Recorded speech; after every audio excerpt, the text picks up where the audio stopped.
जब विश्वास है तो फिर चिंता नहीं, और चिंता है मतलब आप पे भरोसा पूरा नहीं है। ये विश्वास की कमी से चिंताएं होती हैं। टेंशन क्यों होता है? विश्वास की कमी है। इसलिए विश्वास कम ना करो मेरी मां। जितना कष्ट आए उतने भगवान के करीब जाओ। पूरा है भरोसा मेरी हार नहीं होगी। पूरा है भरोसा मेरी हार नहीं होगी। यदि विश्वास, प्रहलाद जी अपनी मां के पेट में थे, तब इनके माता को नारद जी ने कथा सुनाई। तो प्रहलाद जी ने अपनी माता के पेट में रहकर कथाएं सुनी, तो धीरे धीरे उनके अंदर पेट में ही भक्ति के संस्कार आ गए। ये प्रहलाद ने बाहर आकर भक्ति नहीं सीखी, माता के पेट में ही भक्ति का पाठ पढ़ लिया था। इसलिए गर्भवती स्त्री जो करती है उसका पूरा प्रभाव उस बच्चे पर पड़ता है। इसलिए गर्भवती नारियों को चाहिए कि वो ज्यादा से ज्यादा गीता पढ़ें, सच बोलें, झगड़े लड़ाई से बचें, सत्संग करें, ताकि एक अच्छा पुत्र का जन्म हो सके, जिससे आपका, आपके परिवार का, इस राष्ट्र का उस बच्चे से भला हो सके। यदि आप लड़ेंगे उस समय जब आप प्रेग्नेंट हैं, गर्भवती हैं, तो वो लड़ाई वाला बच्चा पैदा होती तुमसे लड़ेगा, फिर थोड़ा बड़ा होते फिर तुम कहोगे महाराज जी लड़ता है, तुम ही तो लड़ती थी। झूठ बोलती हो तो वो भी झूठा पैदा होगा, सच बोलती हो सच्चा पैदा होगा। बोलो हाँ, माँ बाप का ही व्यवहार बच्चा पेट से ही सीखता है मेरी माँ। बाहर पैदा होके लोग कहते ना कोई पेट में थोड़ी सीखा है। अच्छा ये बताओ, अभिमन्यु ने चक्रव्यूह में जाना कहां सीखा था? मां के पेट में। जब वो अपनी मां के पेट में थे तब अर्जुन ने अपनी पत्नी को चक्रव्यूह में जाने की विद्या बताई, तो पेट में सुन लिया और सीख गए। तो बच्चा पेट में बहुत कुछ सीखता है, आप माने ना माने। इसके दो उदाहरण शास्त्रों में है, एक प्रहलाद जी, दूसरा अभिमन्यु जी। आप लोग भी अपने बच्चों को लेकर थोड़ा सावधान रहा करो, क्योंकि बच्चा ही आने वाले भारत का भविष्य है। अच्छा बच्चा होगा आपका तो भारत अच्छा होगा, आपका बच्चा बिगड़ गया तो भारत बिगड़ जाएगा। आजकल की युवा पीढ़ी देखो, यहां वहां कोई इसके संग कोई उसके संग रह रही है, और इन्हें रोक दो तो ये नाराज होते हैं कि आप हमारी आजादी पर हमला कर रहे हैं। गलत काम करने को लोग आजादी समझने लग गए, क्योंकि अब ऐसे में इस राष्ट्र का भला ना होगा मेरी मां। हमारे राम मर्यादा पुरुषोत्तम है, इसलिए हर कार्य मर्यादा में होना चाहिए। प्रहलाद जी के पिता ने पढ़ने भेज दिया प्रहलाद जी को। प्रहलाद के मित्रों ने बोला कि जिस चक्की का आटा मित्र तू खाता है वही मैं खाता हूं, पर तू ऐसा कैसे है? तेरे पिता ने इतना तुझे मारने का प्रयास किया, तुझे डर नहीं लगता? तब प्रहलाद जी ने अपने मित्रों को कहा कि मित्र ये बताओ कि जब तुम मां के पेट में 9 महीने थे, तब क्या तुम 9 महीने में मर गए? मां के पेट में पानी की थैली के अंदर तुम बंद थे। जरा सी थैली होती है, पानी के अंदर बच्चा होता है। जिस परमात्मा ने मां के पेट में मरने नहीं दिया, जहां मलमूत्र भरा था, जब उस पेट में तुम्हें मरने नहीं दिया, तो इस संसार में यदि वो बचाने वाला हो तो क्या कोई मार सकता है? हाँ, मारने वाला है भगवान, बचाने वाला है भगवान, वही मार सकता है। इसलिए मैं मरूं तो समझ लो ईश्वर की मर्जी है, मैं जीवित हूं मतलब ईश्वर की मर्जी है। मैं तो मृत्यु को भी ईश्वर की मर्जी मानता हूं और जीवन को भी ईश्वर की मर्जी मानता हूं। तेरे फूलों से भी प्यार, तेरे कांटों से भी प्यार, जो परमात्मा दे सब में मर्जी है। हम कहां टेंशन लेते हैं, क्योंकि जो हो रहा है ये सब ईश्वर का विधान है। बोलो हाँ या ना।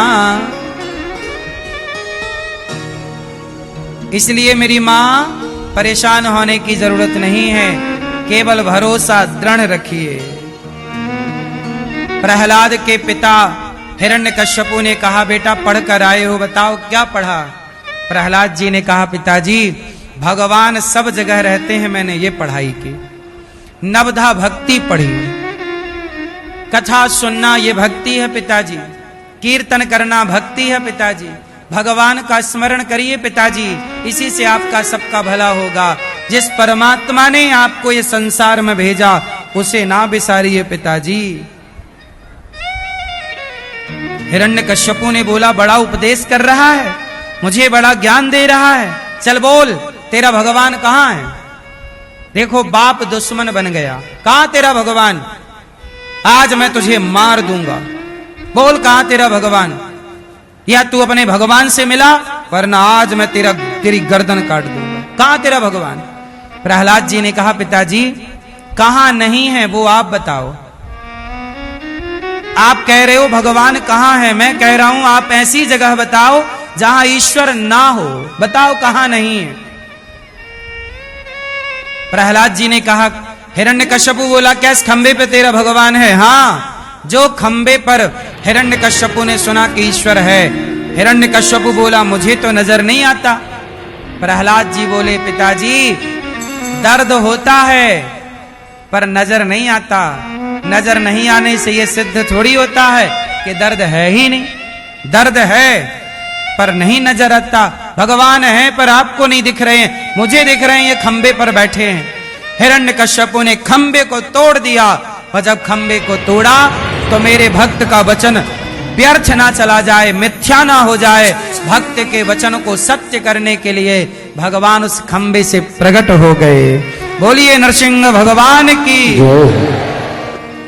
और नरसिंह भगवान का विकराल रूप, आधा शरीर मनुष्य का धड़ और शेर का सिर, नर सिंह, आधा नर आधा सिंह, नरसिंह। नरसिंह भगवान जब प्रकट हुए, हिरण्यकश्यपु बोला, ये कौन है। प्रहलाद जी ने कहा, यही तो भगवान है। हिरण्यकश्यपु बोला, तू कौन है। भगवान बोले कि मैं तेरी मृत्यु हूं। हिरण्यकश्यपु बोला, मैं नहीं मरता, ना मैं दिन को मरूं ना रात्रि को। भगवान बोले, ना ये दिन है ना रात है, शाम का टाइम है, अब तो मरेगा। बोला, ना आकाश में मरूं ना पाताल में। भगवान बोले, तुझे गोद में मैंने लिटा रखा है, ये ना आकाश है ना पाताल, बोल। बोले, ना अंदर मरूं ना बाहर। भगवान बोले, देहली में, ये देहरी में बैठा हूं। बोले, मनुष्य में, ना देवताओं से ना मनुष्य से मरूं। भगवान बोले, ना मैं मनुष्य हूं ना देवता हूं, मेरे जैसा धरती पर कोई नहीं, केवल मैं हूं। बोले, ब्रह्मा के बनाए किसी व्यक्ति से नहीं मरूं। भगवान बोले, ब्रह्मा मुझे नहीं बनाते, मैं ब्रह्मा को बनाता हूं। बोला, अभी भी नहीं मरूंगा। बोले, 12 महीने में किसी महीने नहीं मरूं, ना सावन ना भादो ना कुंवर ना कार्तिक ना अघन ना पूस ना माह ना फागुन ना चैत्र ना वैशाख ना जेठ ना आषाढ़। भगवान बोले, ये 13वां महीना चल रहा है, तुझे मारने के लिए मैंने पुरुषोत्तम महीना बनाया है, अब तो मरेगा। बोले, अभी भी नहीं मरूंगा। क्यों। बोले, ना अस्त्र से मरूं ना शस्त्र से मरूं ना सुदर्शन से मरूं ना त्रिशूल से। भगवान बोले, ये नाखून मैंने कोई फैशन में थोड़ी बढ़ाए, ये नाखून मैंने तेरी छाती फाड़ने के लिए बढ़ाए हैं।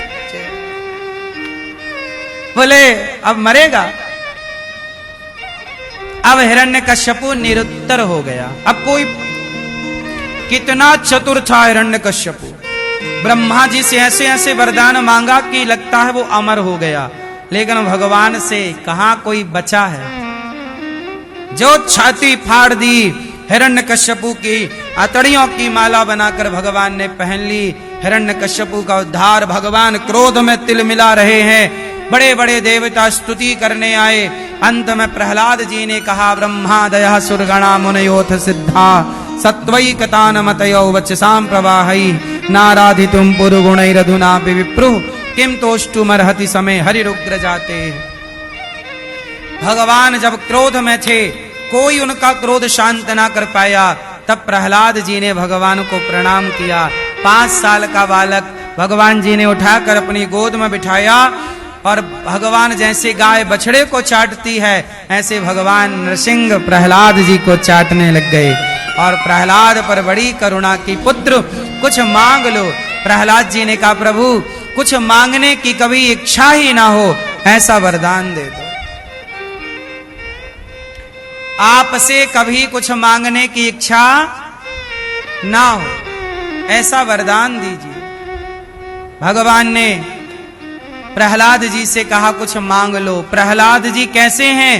निष्काम, इतनी भक्ति करते हैं, इतना समर्पण है, इतना विश्वास है, पर प्रहलाद जी के अंदर कोई कामना नहीं है। प्रहलाद जी कैसे हैं? निष्काम। भक्ति कैसी होनी चाहिए? कोई कामना नहीं। मांगे मांगे से मरना भला, मत मांगो कोई भीख, बिन मांगे मोती मिले यह सतगुरु की सीख। क्यों मांगना? भगवान से कुछ ना मांगो। भगवान जानते हैं कि क्या चाहिए मेरे भक्त को, बिना मांगे देते।